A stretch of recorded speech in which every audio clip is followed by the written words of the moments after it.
Welcome back to my channel. Revved Up Ride. Harley Davidson is more than just a motorcycle brand, it's a symbol of freedom, power, and rebellion. Since its founding in 1903, the American company has built a legacy that resonates with riders across the world.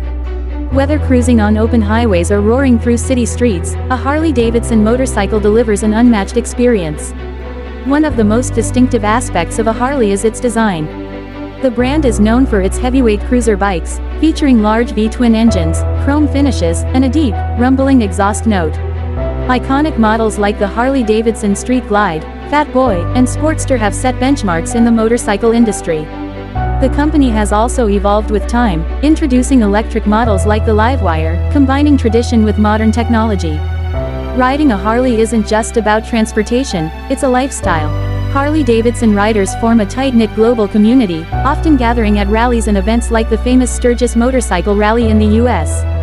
The brand's deep-rooted culture includes leather jackets, custom modifications, and a rebellious attitude that embodies the American spirit. Despite facing competition and market changes, Harley Davidson continues to innovate while staying true to its heritage. With a loyal fanbase and a history spanning over a century, it remains one of the most respected motorcycle brands in the world. Whether you're a seasoned biker or a newcomer, riding a Harley is a thrilling experience that represents adventure, independence, and the open road. Owning a Harley isn't just about having a bike, it's about embracing a legacy that has defined motorcycle culture for generations.